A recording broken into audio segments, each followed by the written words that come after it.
Assalamualaikum warahmatullahi wabarakatuh. Halo Indonesia, ketemu lagi bersama saya Lucky Bisono. Di video kali ini untuk penghujung 2020 ya, jadi saya ingin buat sesuatu yang agak berbeda dan video kali ini tuh cukup ringan. Karena saya hanya ingin menjabarkan mengenai pelajaran bisnis dari drama Korea yang belakangan ini sangat nge-hype, yaitu startup. Namun untuk video ini bukan tentang review. Untuk video reviewnya sendiri, saya sudah membuatnya di channel saya yang lain yang akan saya taruh di pojok kanan atas. Jangan lupa dicek, di like, dan di subscribe ya.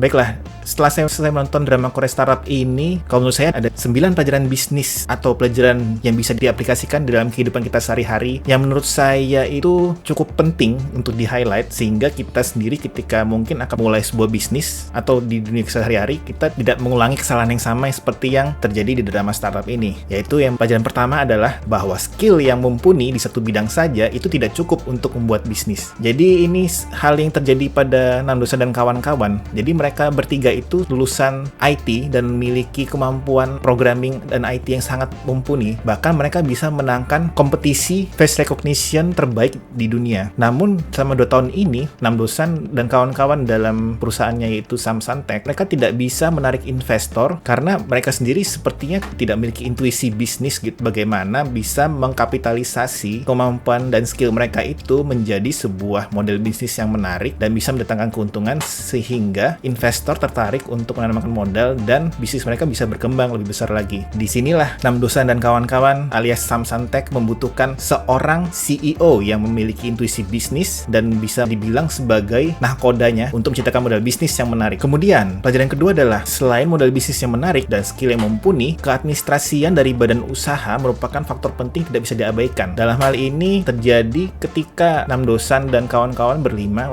ketika itu sudah membentuk sebuah tim komplit Dalmi sebagai CEO-nya. Namun mereka ketika membuat sebuah, bisa dibilang mungkin bahasa Indonesia ADART perusahaan, kemudian di titik di mana mereka mengalokasikan saham-saham kepada pendiri utamanya itu, mereka hanya membagi saham-saham itu berdasarkan suka-suka aja gitu. Padahal hal itu sangat tidak menarik bagi para investor yang ingin menanamkan modalnya, karena hal itu akan menimbulkan kebingungan di internalnya mereka sendiri. Dan itu sendiri dijabarkan dengan sangat baik konflik yang bisa terjadi ketika saham-saham perusahaan startup itu dibagikan secara proporsional, yang mana di perusahaannya Samsung Tech terjadi kekisruhan di awal-awal, namun di perusahaannya yang didirikan oleh Won In-jae, karena Won In-jae sendiri itu sudah CEO yang berpengalaman, itu tidak ada masalah. Kemudian pelajaran yang ketiga adalah sangat penting untuk bersikap profesional, apalagi di perusahaan yang hanya terdiri dari segelintir orang. Kita benar-benar harus menjaga ya, jangan sampai hubungan dan konflik pribadi di perusahaan itu menjadikan dinamika perusahaan itu sendiri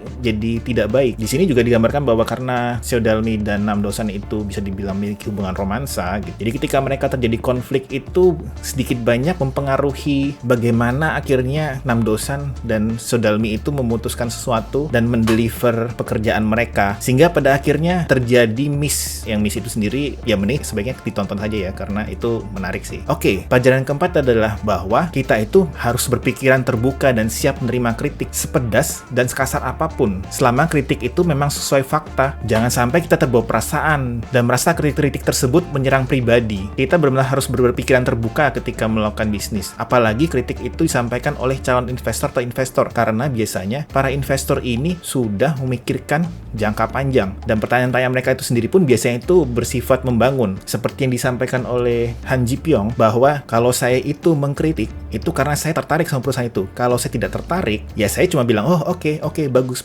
Jadi sebenarnya orang yang mengkritik dengan pedas itu, selama memang logis dan sesuai fakta ya, itu adalah kritikan yang membangun, dimana sebagai pendiri perusahaan kita harus bisa menjawab dan mencari solusi dari pertanyaan-pertanyaan tersebut. Kemudian pelajaran kelima adalah ketika kita melakukan kontrak bisnis, kita harus memperhatikan secara saksama kemungkinan yang bisa terjadi dari kontrak bisnis tersebut. Pastikan tidak ada celah hukum yang pada akhirnya merugikan perusahaan kita. Hal ini terjadi ketika Samsung Tech itu diakuisisi oleh Tustu. Ceritanya itu Tustu itu adalah perusahaan teknologi besar di Amerika. Karena sebenarnya dari awal Tustu itu sudah mencurigakan ya, karena mereka itu sendiri melakukan akuisisi bukan investasi. Bedanya akuisisi sama investasi itu adalah investasi biasanya perusahaan itu hanya membeli sebagian saham, tapi kontrol dari perusahaan tersebut, keputusan dari perusahaan tersebut itu masih berada pada pendirinya yang lama. Sedangkan untuk terakuisisi secara penuh, itu berarti perusahaan yang mengakuisisi itu memiliki hak untuk melakukan apa saja, selama memang tidak disebutkan secara jelas di kontrak. Hal inilah yang bisa dibilang miss yang dilakukan oleh Samsung Tech ketika diakuisisi oleh Tustu. Jadi memang ketika itu si Han Ji Pyong merasa bahwa Samsung Tech sendiri itu tidak memiliki model bisnis yang menarik dan menguntungkan, karena produk Samsung Tech ketika itu adalah mengenai integrasi antara face recognition dengan artificial intelligence yang mana ditujukan untuk mendampingi orang-orang buta dalam kehidupan sehari-hari, sehingga tidak ada model bisnis yang bisa mendatangkan revenue, atau bisa dibilang ini cuma aksi sosial doang. Maka ketika itu Han Ji Pyong merasa bahwa kenapa Tustu itu sendiri cuma tarik untuk mengakuisisi tapi tidak tarik untuk investasi. Ya berarti melakukan akuisisi ini tujuannya bukan untuk mengambil alih model bisnis dari Samsung Tech, tapi mereka melakukan akuisisi itu untuk mendapatkan aset-aset dari Samsung Tech. Aset itu seperti apa? Aset itu bisa teknologi, bisa sumber daya manusia. Di drama startup ini, aset yang dituju oleh Tustu itu adalah sumber daya manusianya, yaitu ketiga IT developernya, pendiri asli dari Samsung Tech, Nam Do-san dan kawan-kawan. Dan selain dari 3 orang itu, semuanya di PHK. Padahal memang dari awal Nam Do-san sendiri sudah bilang, oke, kita semuanya itu inginnya direkrut semua, jangan sampai ada yang dikeluarkan. Tapi karena itu tidak tertulis di kontraknya, jadi tidak ada kewajiban bagi Tustu untuk memenuhi permintaan Nam Do-san itu. Pelajaran ke-6, yaitu bahwa kita harus selalu berhati-hati dalam menyampaikan informasi dan berita kepada pihak luar, terutama kepada wartawan. Karena kita tidak pernah tahu ya, pihak luar itu menanggapi berita atau informasi dari perusahaan kita itu seperti apa. Apa tujuan mereka, apa dalam benak mereka, apakah mereka ingin mendapatkan keuntungan dengan cara mungkin mengancam apabila kita ada melakukan kesalahan, atau mungkin mereka menjual informasi itu ke perusahaan saingan sehingga mereka dapat keuntungan. Jadi disinilah dibutuhkan yang namanya itu PR atau public relation, sehingga semua informasi itu benar-benar bisa dibilang dipilah-pilah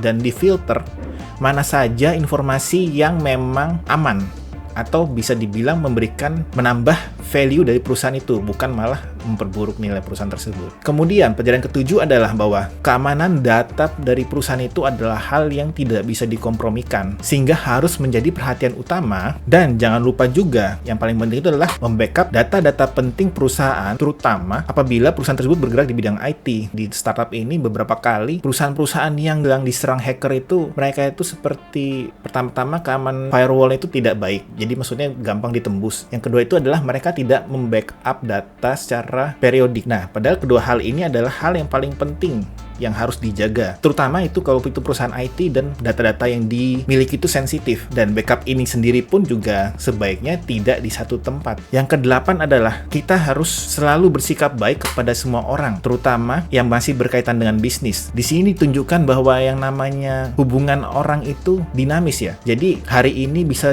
dibilang kita itu teman, besoknya kita bisa jadi lawan, dan ketika dari teman jadi lawan, itu mereka bisa mengambil banyak dari informasi sensitif dari kita dan dijual kepada perusahaan lawan. Ada juga yang bisa dibilang dari lawan jadi teman. Nah, makanya kita itu menghadapi lawan bisnis, apalagi sama satu bisnis ya, itu kita tidak tahu di masa depan. Mungkin bahwa kita membutuhkan bantuan dari lawan bisnis kita tersebut, dan pada akhirnya lawan bisnis menjadi rekan bisnis yang paling dekat. Sehingga terhadap teman ataupun lawan, kita memang harus selalu bersikap baik. Seperti ada pepatah yang saya lupa dari mana, kalau nggak salah dari Cina. Keep your friend close and then keep your enemy closer. Jadi kita itu dengan teman kita harus baik, tapi dengan musuh kita harus lebih baik daripada kepada teman. Dan terakhir, yang 9, ini menurut saya pelajaran yang tidak ditunjukkan apa yang terjadi ketika semua yang terjadi salah, karena ini kejadian terjadi di akhir-akhir dari drama startup ini, yaitu bahwa kita sangat penting untuk mengukur kapasitas diri kita sendiri atau perusahaan kita dalam menerima pekerjaan atau mengejar tender. Jangan sampai kita itu membuang sumber daya untuk mengejar sesuatu yang sangat susah diraih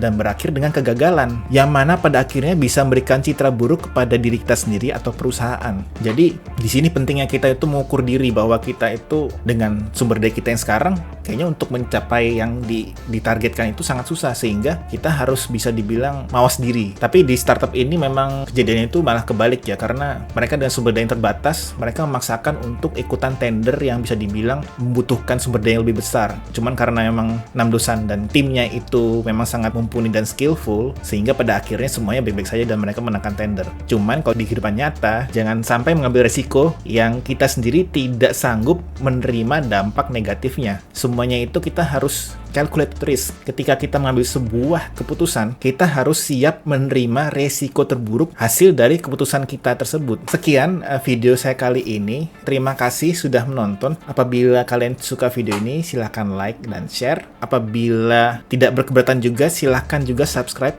Subscribe Anda akan sangat membantu berkembangnya channel ini. Dan akhir kata, saya ingin mengucapkan wassalamualaikum warahmatullahi wabarakatuh.